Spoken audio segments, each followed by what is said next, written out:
ॐ श्री गणेशाय नमः। ॐ श्री सरस्वत्यै नमः। ॐ श्री सद्गुरुभ्यो नमः। ॐ भागवत भगवान की जय। नमस्ते परमहंस स्वादित चरणकमल चिन्ह मकरंदाय भक्तजनमानस निवासाय श्री रामचंद्राय वागीसायस्य वदने लक्ष्मी यस्य च वक्षसि यस्यास्ति हृदये संवित तं नृसिंहमहं भजे। सच्चिदानन्दरूपाय विश्वोत्पत्त्यादिहेतवे तापत्रयविनाशाय श्रीकृष्णाय वयं नमः।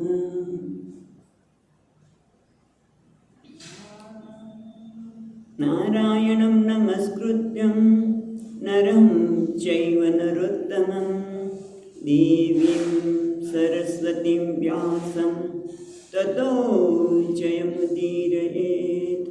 श्रीकृष्णाय वासुदेवाय हरये परमात्मने प्रणतक्लेशनाशाय गोविन्दाय नमो नमः। यं प्रवचन्तमनुपेत्य अपेतकृत्यं द्वैपायनो विहरकातर आजुहाव पुत्रेति तन्मयतया तरवो विनेन्दुः तं सर्वभूतहृदयं मुनिमानतोऽस्मि। जन्माद्यस्य यतोऽन्वयादितरतश्चार्थेष्वभिघ्नस्वराट् तेने ब्रह्महृदाय आदिकवये मुह्यन्ति सूरयः तेजो वारिमृदां यथा विनिमयो यत्र त्रिसर्गोमृषा धाम्ना स्वेन सदा निरस्तकुहकं सत्यं परं धीमहि। नमो भगवते तुभ्यं वासुदेवाय धीमहि प्रद्युम्नाय निरुद्धाय नमः संकर्षणाय च।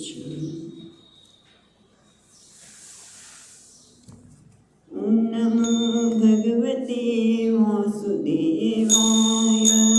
ॐ नमो भगवते वासुदेवाय। कृष्णदामोदरा वासुदेवाय कृष्णदामोदरा वासुदेवाय। ॐ नमो भगवते वासुदेवाय कृष्णदामोदरा वासुदेवाय।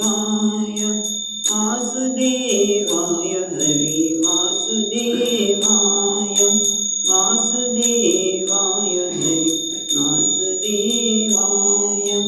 ॐ नमो भगवते वासुदेवाय। ॐ नमो भगवते वासुदेवाय कृष्णदामोदरा वासुदेवाय कृष्णदामोदरा वासुदेवाय। वासुदेवाय हरि वासुदेवाय वासुदेवाय हरि वासुदेवाय। ॐ नमो भगवते वासुदेवाय कृष्णदामोदरा वासुदेवाय। ॐ नमो भगवते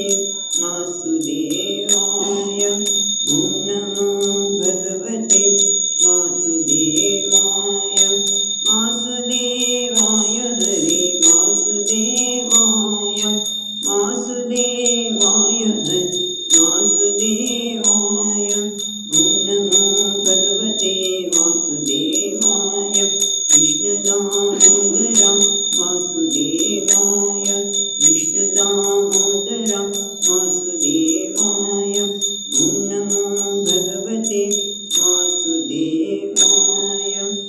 ઓમ નમો ભગવતે વાસુદેવાય.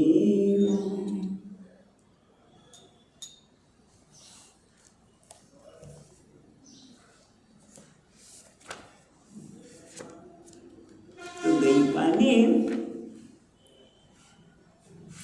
આપણે જોયું એ પ્રમાણે શૌનક મુનિએ પ્રશ્ન કર્યો કે મનુ મહારાજે પોતાની પછીની પ્રજાને કેવી રીતે ઉત્પન્ન કરી, અને એ જ પ્રશ્ન સુતજી કૈરાશ કે વિદુરજીએ પણ પૂછ્યું કે પ્રજાપતિ બ્રહ્માજીએ પ્રજાની સૃષ્ટિને આરંભ કેવી રીતે કર્યો તે સુંદર વાર્તાના રૂપમાં કહી રહ્યા છે કે એમણે મરીચી વગેરે જે વિપ્રો હતા, સ્વયંભૂમાનું ક્ષત્રિય કહેવાય, તેમણે કેવી રીતે ઉત્પન્ન કર્યા, પોતાની પત્ની સાથે સ્વતંત્ર કે બીજા સાથે રહીને. ત્યારે આપણે જોઈ રહ્યા છીએ એ પ્રમાણે મૈત્ર મુનિ તત્વની દ્રષ્ટિએ વાત કર્યા છે. 12મા શ્લોકમાં આપણે જોઈએ એ પ્રમાણે દુર્વિતર્ક્ય દૈવેન, એટલે અત્યંત કઠિન એવા દૈવ એટલે પ્રારબ્ધ, પરેણ એટલે પ્રકૃતિના અધિષ્ઠાતા પરમાત્મા, પુરુષ અને કાળ, આ ત્રણ છે. એ ત્રણમાં પરમાત્માની કૃપાથી ક્ષોભ થાય છે અને સૃષ્ટિનું સર્જન થાય છે. એમાં આપણે જોઈએ પ્રમાણે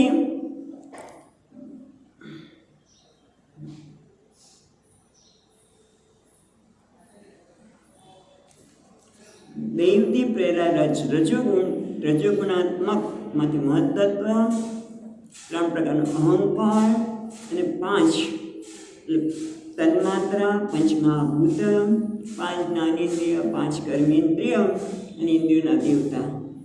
એ બધી વાત આપણે ગઈકાલે વિસ્તારથી જોઈ હતી. અને પછી આપણે જોયું કે આ બધા બ્રહ્માંડનું સર્જન કરવા માટે અસમર્થ હતા, એટલે એમણે ભગવાનની શક્તિથી પરસ્પર મળીને એક સુવર્ણમય બ્રહ્માંડ અંડ ઉત્પન્ન થયું. અને એ પણ સમુદ્રના જળમાં 1000થી વધુ વર્ષ રહ્યું. ત્યાર પછી ભગવાન એમાં પ્રવેશ કર્યો અને ભગવાનની કૃપાથી પ્રવેશ પામેલા બ્રહ્માંડ પછીમાંથી કમળ ઉત્પન્ન થયું છે તેજસ્વી, જેમાં બ્રહ્માજી ઉત્પન્ન થયા, સ્વયં પ્રગટ થયા. ઉત્પન્ન થયા નહીં કહીએ પણ આવિર્ભાવ પામ્યા. અને ત્યાર પછી આ બધી વાર્તા ચાલે છે કે બ્રહ્માજીનો આવિર્ભાવ થયો. અને બ્રહ્માજી પેલા શું કર્યું કે અવિદ્યા, છાયા એટલે અવિદ્યાને ઉત્પન્ન કરી. 5 પ્રકારની અવિદ્યા છે. એટલે આપણે પહેલાં જોયું કે અવિદ્યાને જોઈને એમને કહ્યું કે આ તો બરોબર નથી, એટલે એમનો પોતાનો શરીરનો ત્યાગ કર્યો. એમાં રાત્રિ અને યક્ષ અને રક્ષની ઉત્પત્તિ થઈ. રાક્ષસની જે ભૂખ અને તરસથી પીડાયેલા હતા, અને એટલે કે બ્રહ્માજીને કે તમે જ ખાઈ છે, અમને તો ભૂખ લાગી છે, તરસ લાગી છે, અમે તમને જ ખાઈ છે. એટલે ભયભીત થયેલા બ્રહ્માજી કહે છે કે ભાઈ મને ન ખવાય, મારી તમે રક્ષા કરો, તમે તમારા પુત્રો છો, તમે મારાથી જ જન્મ સંતાન છો. અને આ પછી એનો પણ ત્યાગ કર્યો તમોગુણનો, પછી સત્વગુણનો સ્વીકાર કર્યો. અને સત્વગુણના લીધે સાત્વિક પ્રજા દેવો અને દિવસ ઉત્પન્ન થયા. અને દેવતાએ દિવસનો સ્વીકાર કર્યો. ત્યાં સુધી આપણે 22 શ્લોક સુધી જોયું હતું. હવે આપણે 23મા શ્લોકથી આગળ વિચાર કરીએ. બરાબર, 23મો શ્લોક. દેવો દેવાન જગ્નતઃ સૃજતિ સ્માતિ લોલુપાન ત એનં લોલુપતયા મૈથુનાયા પિપેદિરે. હવે બ્રહ્માજીએ દેવ અદેવાન જગ્નતઃ સૃજતિ આટલું જ જોઈશું. પહેલી લીટીમાં શું છે? દેવો એટલે દેવતા એટલે દેવ, દેવ પછી અદેવાન, દેવ અદેવાન, પણ સંધિ થઈને દેવો પછી અવગ્ર છે ને દેવાન એટલે અદેવાન. એટલે દેવ એટલે બ્રહ્માજી, બ્રહ્માજી કરતા છે. શું છે? સૃજતી, બ્રહ્માજીએ સર્જન કર્યું. કોનું સર્જન કર્યું? જગ્નતઃ. જગ્નત એટલે શું? કે પોતાના કટિ પ્રદેશથી આરંભ કરીને જાનુ સુધીના જે ભાગ છે એને કહે જગ્ન. એમાંથી અસુરોને ઉત્પન્ન કર્યા. રાક્ષસ અને યક્ષ થયા, હવે અસુરોને ઉત્પન્ન કર્યા. પણ આ તો કેવા હતા? અતિ લોલુપાન. એક તો એકદમ લોલુપ હતા, એટલે કે અત્યંત લોલુપ હતા. અને તમ એનમ, બીજી રીતેમાં કહે છીએ કે તમ એનમ લોલુપતયા મૈથુનામ અભિપેદિરે. અને આવા લોલુપ છે એને સ્ત્રીલિંગ પટમ કે એ લોલુપ હોવાથી એ બ્રહ્માજીને મૈથુન માટે એમની પાસે અભિપેદિરે એમની પાસે જવા લાગ્યા. બ્રહ્માજી એકદમ ડરી ગયા. એટલે પછી શું કહે છે 24મા શ્લોકમાં? તતો હસંસ ભગવાન અસુરૈર્નિરપત્રપૈઃ અન્વીયમાનાસ્તા તરસા ક્રુદ્ધો ભીતઃ પરાપતત. તત આથી તત આ પછી જ્યારે પેલા લોલુપ અસુરો બ્રહ્માજી પાસે ગયા ત્યારે ત્યાર પછી હસવા લાગ્યા. મજાકથી હસી શકે એવું છે નહીં, કારણ કે બીજી લીટીમાં તો બતાવે છે કે ડરી પણ ગયા છે. હસન સ ભગવાન, તે ભગવાન એટલે કે બ્રહ્માજી હસીને જો ભગવાન પછી નીકળશે. અસુરૈ નિરપત્રપૈઃ. નિરપત્રપૈઃ એટલે કે નિર્લજ્જ, જેને કોઈ લજ્જા નથી એવા અસુરોને જોઈને બ્રહ્માજી હસવા લાગ્યા. અને પછી શું કહે છે? અન્વીયમાન. અન્વીયમાન એટલે હઠાત અનુગમ્યાત, હઠપૂર્વક બ્રહ્માજી પાસે આવી રહ્યા છે ત્યારે. અન્વીયમાન જ્યારે હઠપૂર્વક બ્રહ્માજી પાસે આવી રહ્યા છે. અનુગમ્યમાનમ તરસા ક્રુદ્ધો ભીત પરાત્પતઃ. પહેલાં આપણે તરસા પછી લઈશું. તો ક્રુદ્ધો એટલે એકદમ ગુસ્સે થઈ ગયા, અને ભીત એટલે કે કદાચ માન્યથી છટકી શકીશ કે નહીં, હું એનાથી નિવૃત્ત થઈ શકીશ કે નહીં, એના માટે ડર લાગ્યો. ક્રોધ અને ડરને લીધે એ વેગેન તરસેલ વેગેન પરાત્પતઃ ત્યાંથી પલાયન થઈ ગયા, ભાગી ગયા બ્રહ્માજી. અને જ્યારે જીવનમાં મુશ્કેલી પડે અને આપણે એ મુશ્કેલીને દૂર કરવા સક્ષમ ન હોય તો સ્વામીજી કહે કે જે કોઈ સમર્થ હોય એનું શરણ લેવું જોઈએ. અને સૌથી સમર્થ કોણ છે? ભગવાન. એટલે ભગવાનનું જ શરણ લેવું જોઈએ, એટલે પ્રાર્થના કરવી જોઈએ. પણ આજકાલ તો લોકોના મનમાં એવું છે કે ભગવાનનું નામ લઈએ, પ્રાર્થના કરીએ તો આપણું મન નિર્બળ બની જાય. મન નિર્બળ, બળ વગરનું બનેલું ભગવાનને યાદ કરવા જ નહીં, એને પ્રાર્થના કરવી જ નહીં. એ કેટલી બધી વિડંબણા કહેવાય. પણ અહીંયા તો બ્રહ્માજી જાણે છે, માટે એમણે શું કર્યું? 25મા શ્લોકમાં કહે છે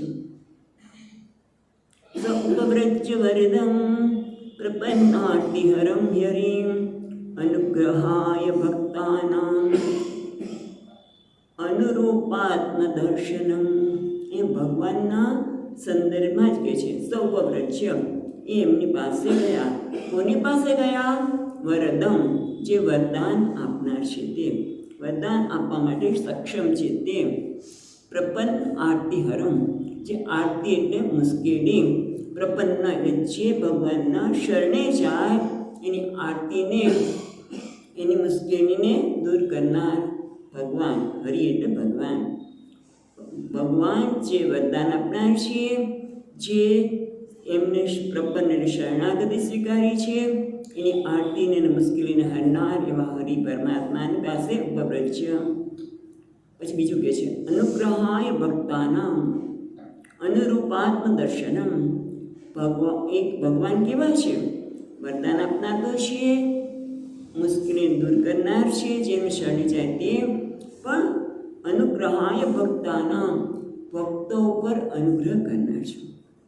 કેવી રીતે અનુગ્રહ કરે છે? તો કે છે અનુરૂપ આત્મદર્શનમ. ભક્ત જે ઈચ્છે એ રૂપ ભગવાન ધારણ કરે છે. અનુરૂપ આત્મદર્શન. ભગવાન, હું તમને બાળક રૂપે ઈચ્છું છું, તો ભગવાન કે હું તને બાળક રૂપે દર્શન આપીશ. કોઈ કે મિત્ર રૂપે, તો મિત્ર રૂપે. જે રૂપે ભગવાનને દર્શન કરે. ચતુર્ભુજ રૂપ જોવું છે મારે, અર્જુન કહે છે. ભલે કે ઈશ્વર રૂપથી જોઈને હું ડરી ગયો છું, ભગવાન અમને તમારું ચતુર્ભુજ રૂપ બતાવો. ભગવાન કહે ઓકે, તથાસ્તુ. તરત ચતુર્ભુજ ધારણ કર્યો.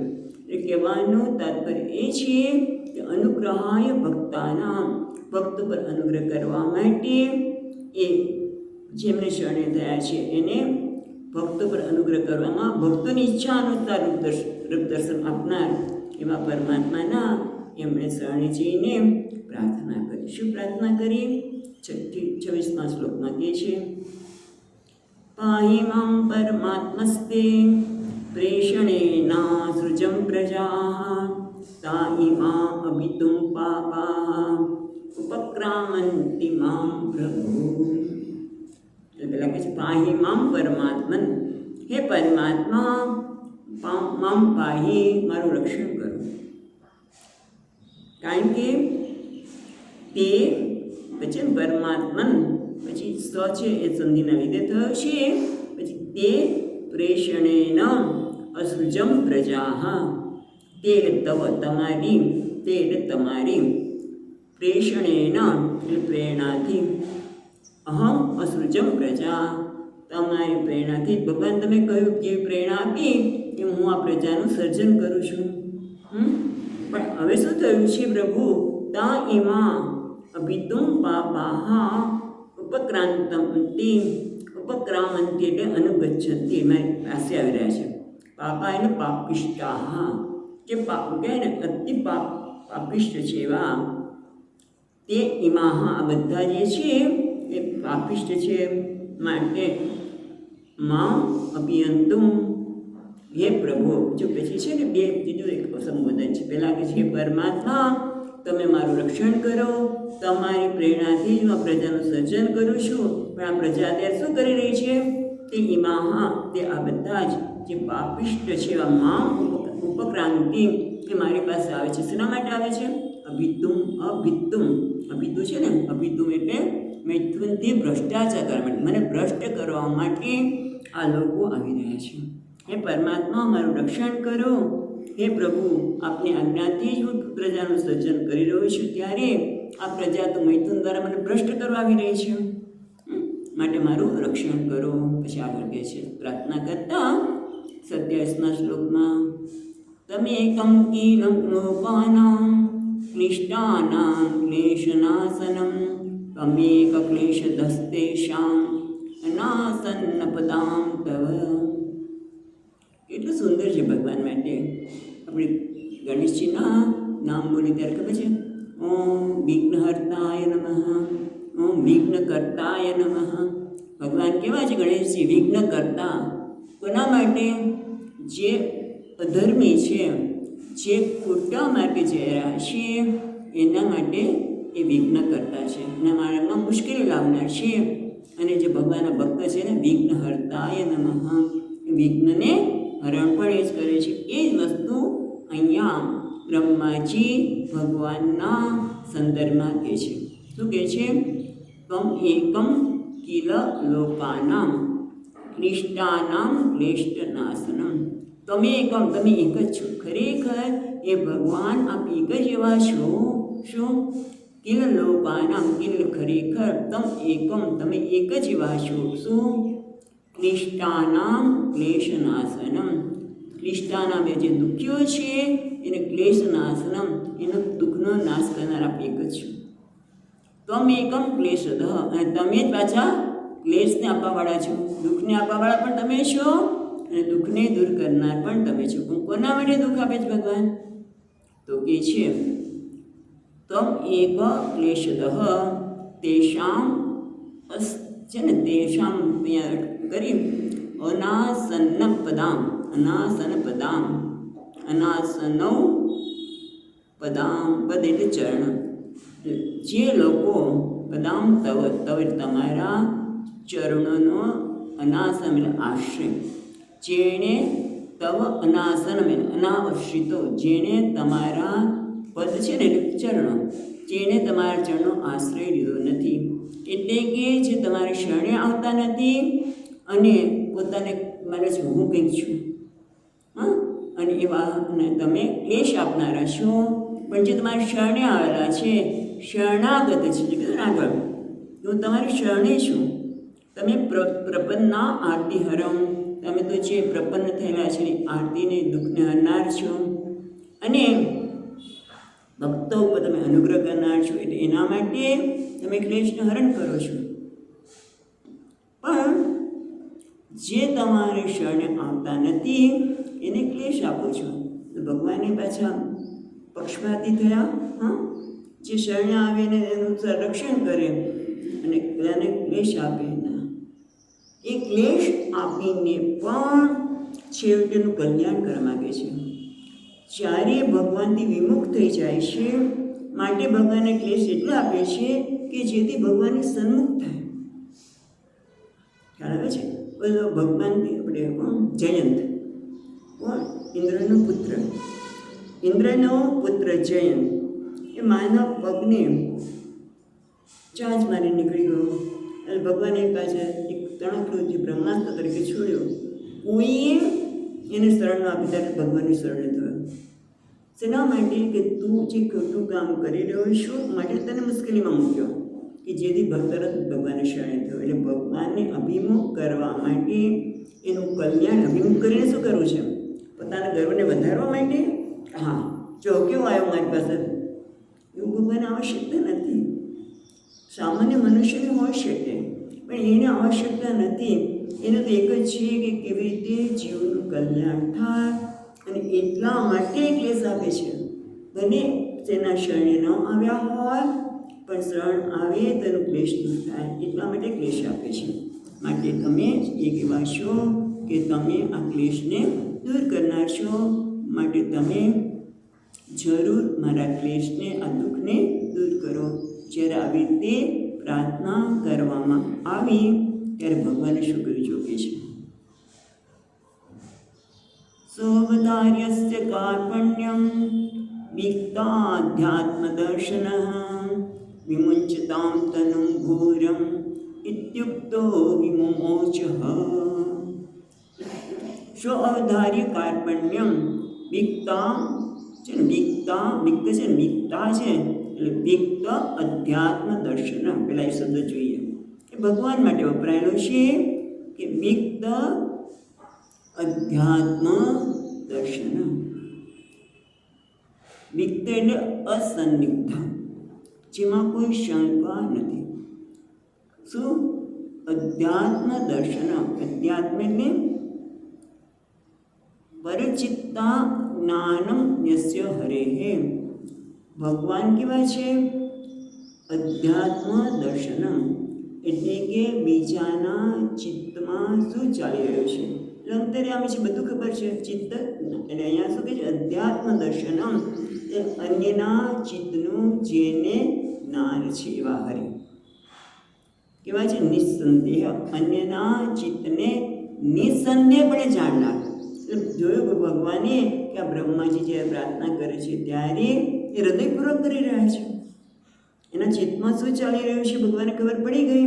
એટલે વિવિક્ત અધ્યાત્મ દર્શન એટલે અન્યના ચિત્તને નિસંદેહપણે જાણનાર ભગવાને સ છે ને, સ અવધાર્ય અસ્ય કાર્પણ્યમ.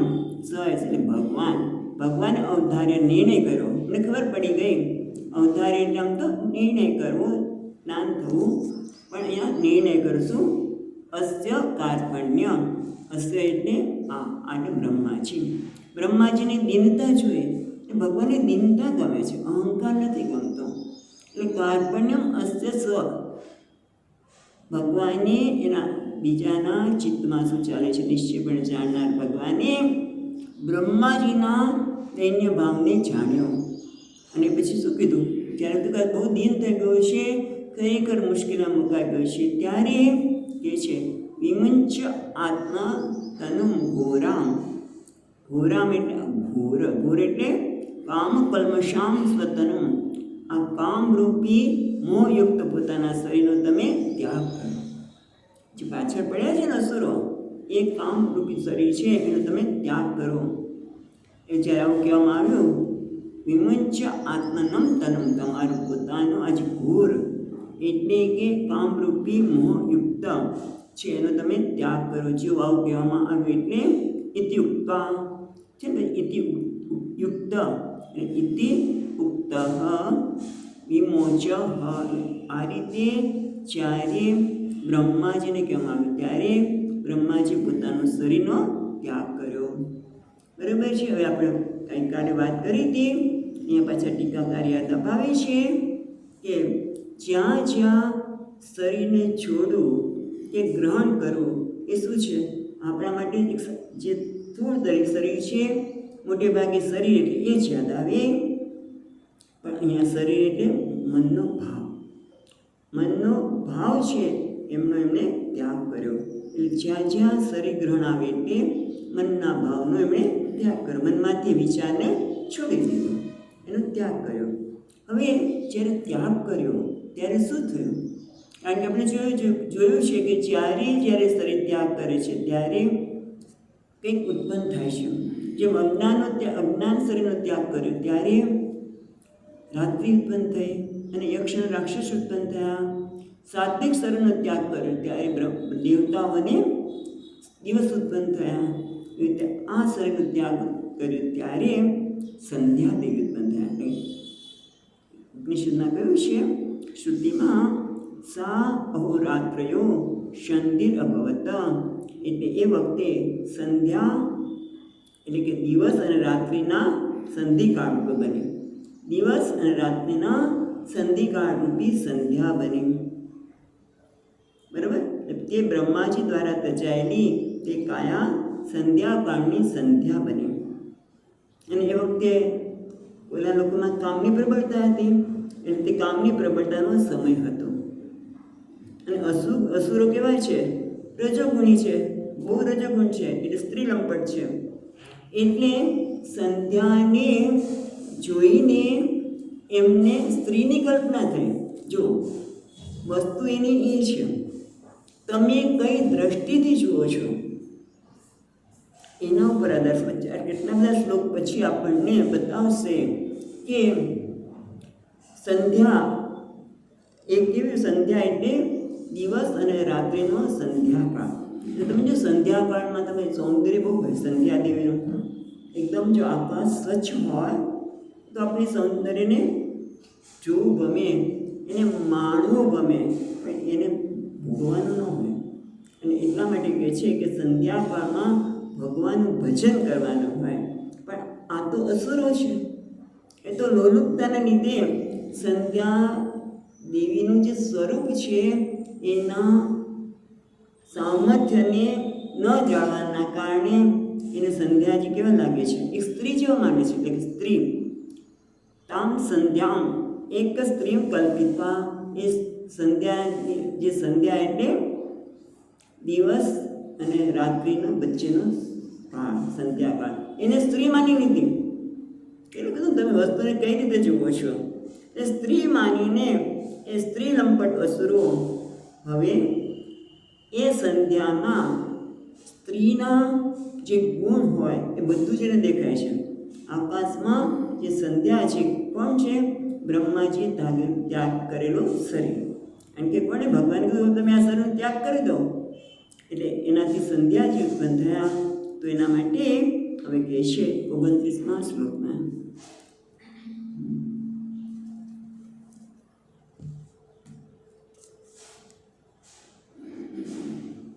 29મો શ્લોક. કંચરણાંબુજાં મદ્દબિંબલલોચનાં કાંચીકલાપ વિલપસત ઉત્કુલચ્છન્નરોદશં. अन्योन्य श्लेषयो तुंग निरंतर पयोधरा सुनासा सुदिजाम स्निग्ध हासलीलावलोकना।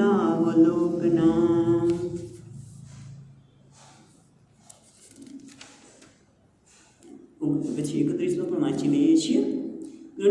ગુહયંતિમ વિદ્યમાત્માનં નીલાલકવૃથિનિમ ઉપલભ્યાસુરા ધર્મ સર્વે સમૂહ સ્ત્રિયમ. 31માં શ્લોકમાં કહે છે ધર્મ અને હે વિદુરજી, એ ધર્મ હે વિદુરજી, આ અસુરને સંધ્યાજી કહેવા લાગ્યા. તો કે આપણે તો આમાં બધા શબ્દો જોવાની આવશ્યકતા નથી. તો કે છે ત્વામ, ત્યારે નુપુરાભ્યામ, જાણે કે સંધ્યા દેવીએ સ્ત્રી છે ને પગમાં ઝાંઝર પહેર્યા છે, એટલે ઝાંઝરનો ઝણકાર એને દેખાય છે. ચરણો ઝાંઝર એટલે ઝણકાર કરતાં ચરણ કમરવાળા. કામ પર્ણ ચરણાંબુજ, બરાબર ને, ઝણકાર કરતાં કમરવાળા. મદ વિબલામ, મદથી વિબળ નેત્રોવાળી. લોચનામ, મદથી વિબળ નેત્રોવાળા. પછી કાંચી કલ્લા વિત્સદ, એટલે કંદોરાની શેરોથી શોભતી, એ બરાબર. અને સકુલ છન્ન રોદશામ, એટલે રોદસમ એટલે કટી પ્રદેશ. કટી પ્રદેશ ઉપર કંદોરમ પહેરેલો છે અને રેશમી સાડીથી કટી પ્રદેશનું આવરણ કર્યું છે, એ કઈને ઢાંકી રહ્યા છે. પછી 30મા શ્લોકમાં કહે છે અન્યોન્ય શ્લેષ તુંગ, એટલે પરસ્પર સંઘર્ષને કારણે ઉત્તંગ અને મધ્યમાં અંતર વગરના પક્ષસ્થળવાળી. સુનાસા એટલે સુંદર નાસિકાવાળા. સુદ્વિજા એટલે સુંદર દંતાવલીવાળા. સ્નિગ્ધ એટલે સ્નેહપૂર્ણ હાસ, સ્નિગ્ધ હાસ એટલે સ્નેહપૂર્ણ હાસ્યવાળા. નીલયા અવલોકયા, એટલે જાણે નીલાથી એમની સામે ન જોતા હોય. સંધ્યામાં સ્ત્રીની કલ્પના કરી, સ્ત્રીની જેમ ઝાંઝર પહેરે છે, ઝમકાર છે, સાડી પહેરી છે, વગેરે વગેરે દેખાણું. પાછા સુલોચન છે, સુનાસિકા છે, હાથ એકદમ દંતાવલી મનોહર છે, અને સ્નેહપૂર્વક જાણે કે એમની સામે લીલાપૂર્વક જોઈ રહ્યા છે. પછી 31મા શ્લોકમાં કહ્યું ગુહંતિમ, એને છુપાવે છે. શું? વિદ્યાત્માનમ, વિદ્યા એટલે લજ્જા. વિદ્યાત્માનમ નીલ અલક વરુથિની, અલક એટલે આપણે લટો હોય ને, એટલે નીલવર્ણી અલકવાલી, અલકાવલી એટલે વાળ. અને પાછી ગુહંતી વિદ્યમાત્માનમ, અને પાછી વરુથિની એટલે સ્ત્રી. વરુથી એટલે ચોટલો છે, વરુથી એટલે ચોટલો. એટલે ગુહંતી સાડીના પલ્લવથી પોતાને ઢાંકતા નીલવાણી લટોવાળા ચોટલા, જેમનો ચોટલો છે તેવા. ઉપલભ્યા સુરા ધર્મ સર્વે સુમુહુ સ્ત્રિયમ, અને એવા આ જે સંધ્યા દેવી છે એને જોઈને સમુહુ અત્યંત મોહિત થયેલા અસુરો ઉપલભ્યામ એમની સામે ગયા, એમની પાસે ગયા અને પછી સમોહિત થયા છે. એટલે પછી શું કહી રહ્યા છે? તો કહે છે 32મા શ્લોકમાં અહો રૂપમહો ધૈર્યમ અહો અસ્યાનવમ વયઃ મધ્યે કામમાનાના અકામેવ વિસર્પતિ. કે છે બધા અસુરો નજીક ગયા છે. એ કહે છે અહો રૂપમ, રૂપ એટલે આમનું સૌંદર્ય તો જો કેટલું છે. અહો ધૈર્યમ, આનું ધૈર્ય શું છે કેમ એ પછી જોઈએ. અહો રૂપમ અહો ધૈર્યમ અહો અસ્યામ નવમ વયઃ, આની યુવાની તો કહે છે મુક્તિ યુવાની છે. અહો અસ્યામ નવમ વયઃ, આની યુવાની મુક્તિ યુવાની છે. અહો ધૈર્યમ, એનું ધૈર્ય કેવું છે કેમ કે યતઃ, કારણ કે મધ્યે કામયમાનાના, એટલે અમારા જેવા જે કામ્યો છે એની મધ્યમાં પણ રહીને અકામય હોય સરપતિ, એમ તો કોઈ કામના જ ન હોય એમ જરાય નિડર થઈને ફરી રહી છે. કેટલું ધૈર્ય છે, કશોય અવાજ કરતી નથી, કે ગીતતી નથી કે તમારી પાછળ કેમ છો વગેરે, કે ખરેખર રૂપ પણ બહુ સુંદર છે, નવયૌવન છે, છતાં એનું ધૈર્ય એટલું છે કે કામયમાનાના અમે જે કામનાથી મધ્યમાં રહેલી હોવા છતાં પણ અકામ એવ સરપતિ, એ તો અકામી હોય એમ નિર્ભય થઈને એ સરપતિ વિચરી રહ્યા છે. આગળ કે છે 33મા શ્લોકમાં, વિતર્કયંતો બહુધામ તામ સંધ્યામ પ્રમદાકૃતિમ અભિસંભાવ્ય વિશ્રંભાન પર્યુપૃચ્છન પુમેધસઃ. પુમેધસ એટલે કુબુદ્ધિ. આ કુબુદ્ધિવાળા શું છે? તામ સંધ્યામ, પેલા જો પેલી લીટીમાં વિતર્કયંતમ બહુધા તામ સંધ્યામ પ્રમદાકૃતિમ. પ્રમદા એટલે સ્ત્રી. પ્રમદા એટલે સ્ત્રીની આકૃતિવાળાની પેલા એને કલ્પના કરી. સંધ્યા છે પણ એને આ સ્ત્રીની આકૃતિ દેખાય છે. તામ સંધ્યામ પ્રમદાકૃતિમ વિતર્કયંત બહુધા, અનેક પ્રકારે તર્ક વિતર્ક કરવા લાગ્યા. કયા પ્રકારના તર્ક વિતર્ક કરે છે આપણે જોવા મળશે હમણાં જ. અભિસંભાવ્ય વિશ્રંભાત. વિશ્રંભાત એટલે અસ્માન સ્વીકારેણ ઇતિ વિશ્રંભાત, આપણે સ્વીકાર કરશે. વિશ્રંભાત એટલે આપણે સ્વીકાર કરશે, એટલા માટે વાણી બોલ્યા, પ્રેમપૂર્વક. વિશ્રંભાત એટલે આપણો સ્વીકાર કરશે એમ માનીને પ્રેમપૂર્વક. અને અભિસંભાવ્ય એટલે અભિસંભાવિત પ્રશ્ન કરવા. કુશલાન પ્રશ્નાન બહુધામ, અનેક પ્રકારના કેમ છો કેમ ને વગેરે, એટલે ટૂંકમાં સ્ત્રીની આકૃતિવાળા તે સંધ્યાજીને જોઈને અનેક પ્રકારના તર્ક વિતર્ક કરનારા તે કુબુદ્ધિવાળાએ અભિસંભાવ્ય એટલે આમ જોવા જઈએ તો એનો સત્કાર કર્યો. અને પ્રેમપૂર્વક ઉમેદ પર્યપુચ્છન, એને પૂછવા લાગ્યા. અહીંયા સુબોધિનીજી કહે છે ટીકાકાર કે સંધ્યાના દેવત્વનું અસુરને જ્ઞાન ન હતું, એટલા માટે એમને કુબુદ્ધિ કહ્યા. સંધ્યાજીના દેવત્વનું જ્ઞાન ન હતું એટલા માટે એને કુબુદ્ધિ કહ્યા. સંધ્યા કોઈ સ્ત્રી નથી, એ તો દેવી છે. એટલા માટે ખરેખર તો દેવતા એ ભોગને યોગ્ય નથી. દેવતા તો દર્શનીય છે, એમનો સ્પર્શ ન હોય એવો અર્થ છે. એટલે કુબુદ્ધિ એટલા માટે કહેવામાં આવ્યા કે એ લોકોને ખબર નથી કે આ કેટલી મહાન છે. એનું દેવત્વ એની નજીક તો જાઓ તો તમને શું થાય. જેમ માની પાસે આદિશક્તિ પાસે કોઈ અસુર જાય તો શું થાય? જઈ શકે જ નહીં. ભલે ને કોઈ પણ દૃષ્ટિ કરે. કોને કરી તે? મહિષાસુરની પેલા આ બંને ભાઈઓ હતા ને,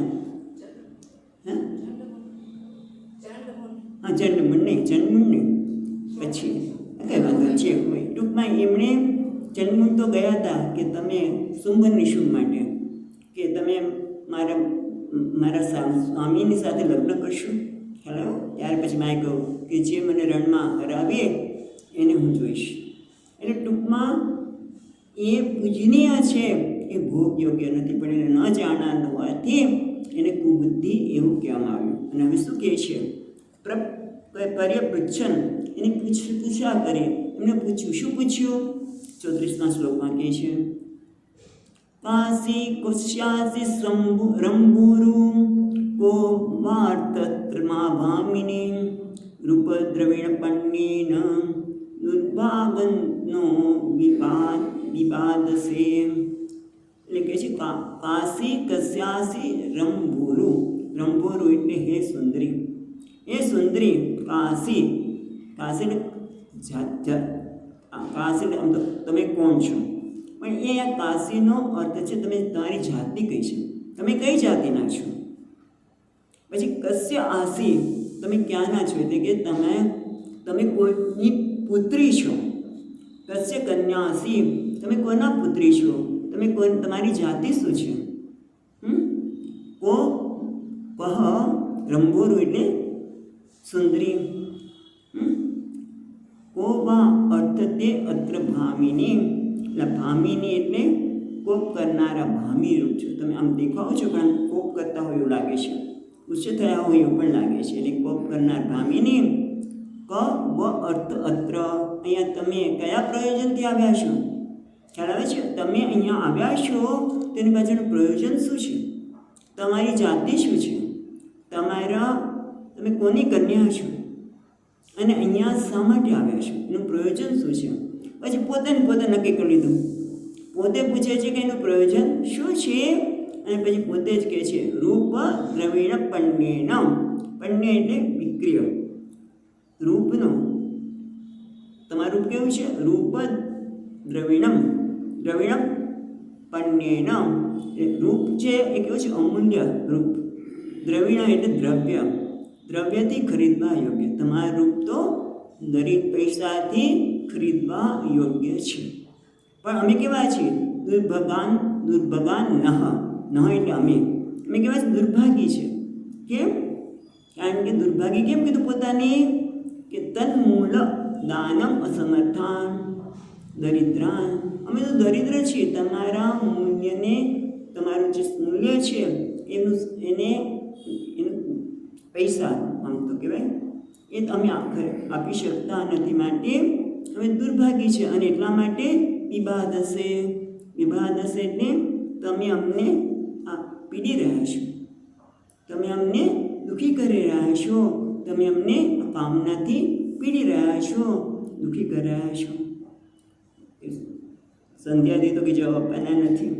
એટલે પોતે આગળ કહે છે એ કંઈ વાંધો નહીં. 35ના શ્લોકમાં યાવા કસ્ય તમ અબલે દૃષ્ટ્યા સંદર્શનમ તવ ઉત્સુનોક્ષિષ્યમાણાનાં કંદુક ક્રીડયા મનઃ.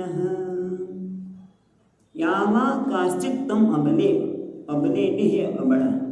આમ તો અબળા કહે છે પણ છે તો સબળા. કારણ કે એમને તો પીડી રહ્યા છે. જો અબળા હોય તો કંઈ કરી શકે નહીં. પણ અત્યારે તેમની સ્થિતિ ખરાબ થઈ ગઈ છે. પણ છતાં કે છે હે અબલે યાવા કાચિત તમ. તમે જે કંઈ હોય, તમારી જાતિ જે હોય કે જાતિ કુળ કે તમે કોઈના પતિથી પૂછવાની જરૂર શું છે? કંઈ જરૂર નથી. કારણ કે દૃષ્ટ્યા સંદર્શનમ તવ. અમારા તો દૃષ્ટ્યા એટલે અસ્મદ ભાગ્યેન. અમારા ભાગ્યથી તમે અહીંયા આવ્યા છો. સદદર્શનમ તવ. તમારા દર્શન થયા છે. એટલું સારું છે કે અમને તમારા દર્શન થયા. હવે તમારી જાતિ જે હોય તે, તમારું તમે કોની કન્યા છો એ હોય તે હોય, પણ અમે તો ભાગ્યશાળી છીએ કે અમારા તમારા દર્શન થયા છે. પણ ઉત્સુનોષી પછી ઈ છે ને, શીમાં દીર્ઘ છે, ઈ નીકળશે. ઈક્ષમાણાના એટલે જોનારાને કંદુક ક્રીડા મનઃ ઉત્સુનતિ. પણ તમારા દર્શન તો થયા, પણ કંદુક ક્રીડા એટલે દડાની રમત.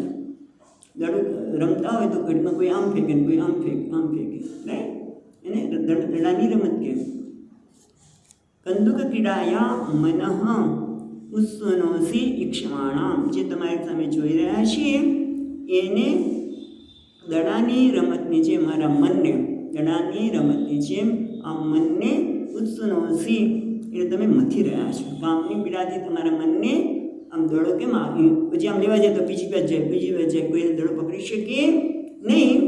એ રીતે તમે મારા મનને પીડી રહ્યા છો. કામનાથી અમારા મનને પીડી રહ્યા છો. કોને? અમને. કારણ કે તમે જોઈ રહ્યા છીએ તમારી સામે, ત્યારે મારી આ સ્થિતિ છે. એટલે અહીંયા કહે છે વંશીધરી મહારાજ વિપરીત લક્ષણાથી અબલાને પૃષ્ઠબળવાળી કહે છે. આમ તો અબલા કે પણ ખરેખર તો પૃષ્ઠબળવાળા છે. હવે ક્ષુભિત ચિત્તાના વાક્ય હવે એકદમ ક્ષોભિત થઈ ગયા છે કે ક્યારે અમને મળે, કંઈ જવાબ આપે. અને એટલા માટે હવે કહે છે એકત્ર તે જયતિ શાલિની પાદપદ્મં ઘન્ટ્યામુહુર્કલતલેન પતત્ય પતંગમ મધ્યમ વિશદતી વૃતસ્તન્ભારભીતં શાંતમેવ દૃષ્ટિઅમલા સુશિખા સમૂહ. પેલી લીટીમાં કહે છે હે શાલિની. શાલિની એટલે આમ તો શોભાવાળી છે, શોભના, પણ એ ટીકાકાર કે છે સ્તુતિ કરવા યોગ્ય. તમે કેવા છો? સ્તુતિ કરવા યોગ્ય છો. પાદ પદ્મમ, પાદ પદ્મમ એટલે તમારા ચરણો. ન એકત્ર તે જયતી, જયતી એટલે સ્થિર રહેવું, ન જયતી એટલે ન જયતી એટલે સ્થિર રહેતું નથી. તમારા ચરણો એક જગ્યાએ સ્થિર રહેતા નથી. તમારો પાદની અન્યાસ કેવો છે કે એકદમ ચંચળ છે. પગ તમે એક જગ્યાએથી બીજી જગ્યાએ લઈ રહ્યા છો. એટલે કે છે એટલું જ નહીં, ઘંટ્યામુહુ કરતલેન પતત પતંગમ, પતત પતંગમ, પતંગનો અર્થ સૂર્ય છે, પણ અહીંયા તમે જો એનો શું કહે છે? પડતા અને ઉછળતા. પતત પતંગમ એ પડતા અને ઉછળતા બંને. ઘંટ્યામુહુ કરતલેન, એક તો તમારા ચરણો એક સ્થાન પર રહેતા નથી, ઉછળતા છે વારંવાર, અને વિપુલ સ્તન ભારથી ત્રસ્ત તમારો આપણે તમારા ઉછળતા દડાની જેમ બંને સ્તનો ઉછળી રહ્યા છે. એનાથી મધ્ય વિશંતિ બૃહસ્તન ભાર પીતમ, અને એના લીધે તમારો કટી પ્રદેશ શ્રમિત થઈ ગયો છે. અને શાંતમેવમ, તમે જાણે શ્રમિત થઈ ગયા હોય. દૃષ્ટિ અમલામ, તમારી દૃષ્ટિ નિર્મળ દ્રષ્ટિ. શાંતમેવમ, તમારી નિર્મળ દ્રષ્ટિ, શાંત એટલે ઘેરાતી લાગે, થાકી ગયા છો તમે, તમારી આંખમાં હવે અંધકાર લાગે, ઘેરાઈ ગયું છે. અને સુશિખામ સમૂહ, સુશિખામ સમૂહ એટલે તમારો કેશ કલાપ કેવો છે? અતિ સુંદર લાગે છે. તમારા વાળ છૂટા છે એના લીધે સુંદર લાગે છે. આમ જોવા જાઓ તો એમણે એમનું વર્ણન કર્યું. પણ અહીંયા સરસ ટીકાકાર કહે છે કે ખરેખર એ સંધ્યા કેવી છે? પતત પતંગમ એટલે આથમતો સૂર્ય, પડી રહેલો પતંગ એટલે સૂર્ય આથમી રહ્યો છે. વાદળો એકબીજામાં વિભાજિત થયા છે, એને કહે છે મધ્ય વિષાદ. જે બે સ્તનો ભટકાઈ રહ્યા છે એના માટે મધ્ય વિષાદ શું છે? ખરેખર તો વાદળો વિભાજિત થયેલા છે. અને પછી આંખમાં તમારા થાકના લીધે વિષાદ, થાકી ગઈ છે, આંખમાં ઘેરાઈ રહી છે. કેમ? તાલારૂપી દ્રષ્ટિથી અંધકાર આવી રહ્યો છે. તાલાઓ હવે ચમકી રહ્યા છે, હજી ચમક્યા નથી એટલે અંધકાર આવી રહ્યો છે. અંધકાર જે આવી રહ્યો છે એને વિષાદ દેખાય છે. સૂર્ય જ્યારે આથમી રહ્યો છે ત્યારે એમને પતંગમ, જાણે કે પગ સ્થિર રહેતા નથી. અને સન ભારતી ત્રસ્ત, બધું ટૂંકમાં જે દેખાય છે એ તો જો રજોગુણી છે, અસુર છે, એનામાં સ્ત્રી દેખાય છે. જો કોઈ સાત્વિક વ્યક્તિ હોય તો શું કરશે કે સંધ્યા ટાઈમ થયો છે, સંધ્યા દેવીને પ્રણામ કરી ભગવાનની આરતી પૂજા કરે, અને એકને એમાં કામુકતા દેખાય છે. પછી આગળ કહે છે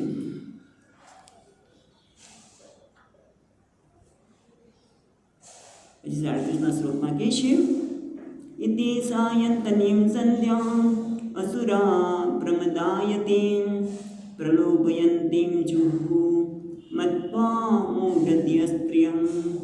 ઇતિ એટલે આ પ્રકારે બોલતા. ઇતિ એટલે આ પ્રકારે બધી વાતો કરી કે તમે આવા દેખાવ છો, તમે ખરેખર સુંદર છો, છતાં ધૈર્યવાન છો વગેરે જે આગળ કહ્યું એને અહીંયા ઇતિ એટલે આ પ્રકારે મૂઢધ્ય, બીજી રીતેમાં છે જો મૂઢધ્ય, જે મૂઢધી છે, જે ભ્રામિત ચિત્ત છે, જેનું ચિત્ત ભ્રમિત છે એવા અસુરો.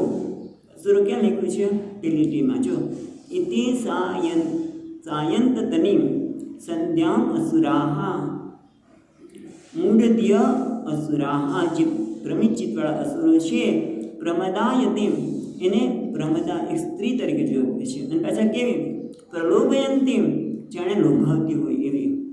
અને સાયંતીમ સંધ્યા એટલે સંધ્યાકાળની સંધ્યાને મૂઢમતીવાળા એક લોભાવતી અને રમણીય. પ્રમદા એટલે રમણીય, મતભરી રમણીય જેવા સ્ત્રીય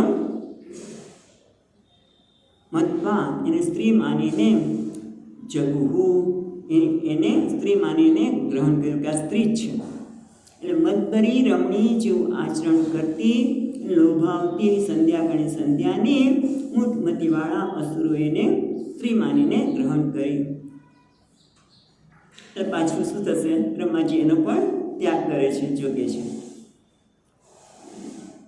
અહીંયા બ્રહ્માજીને હસવું આવે છે. 38મા શ્લોકમાં એ છે પ્રહસ્ય ભાવ ગંભીરમ ચિગ્રત્યાત્માનમાત્મના કાંત્યા સસર્જ ભગવન ગંધર્વપ્સરા ગણા. એટલે કે છે પ્રહસ્ય ભાવ ગંભીરમ ચિગ્રંતિ આત્મનમ આત્મના. એટલે પોતાના આત્માને જોઈને સૌંદર્ય જોયું કે હા આ સંધ્યા કેટલી સૌંદર્યવાન છે. એટલે પોતે જ પોતાના એટલે કહે છે પ્રહસ્ય ભાવ ગંભીરમ. ભાવ ગંભીર એટલે ભાવેન અભિપ્રાયને ગંભીરમ દુરઅવગાહ. જેના અભિપ્રાયને જાણવો સહળ નથી. દુરઅવગાહ ભાવ ગંભીરમ યથા સ્યાત તથા પ્રહસ્ય. એ બ્રહ્માજી એવી રીતે હસ્યા કે જે કોઈ લોકો સમજી શકે નહીં, કારણ કે ગર્વ થયું.